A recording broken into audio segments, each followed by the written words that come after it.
Sasa sikiza kwa makini, sikiza hii. Kuna hizi opinion poll ambazo serikali inatengeneza. Hizo opinion poll wanajiweka juu kabisa, ati wako na ushawishi, ati kuna uwezekano ya kushinda kura ya mwaka ujao. Inawezekana? Inawezekana?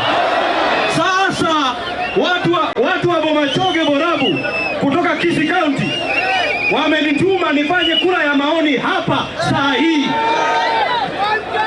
Wale ambao mnaamini kwamba William Ruto anaenda nyumbani, inua mkono kidole moja. Kabisa.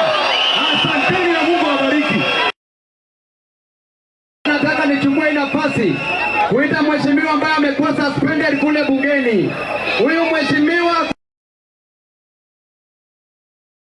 wananchi, Mheshimiwa Anthony Kibagendi, tumkaribishe kwa shangwe. Asante sana DJ. Asante sana.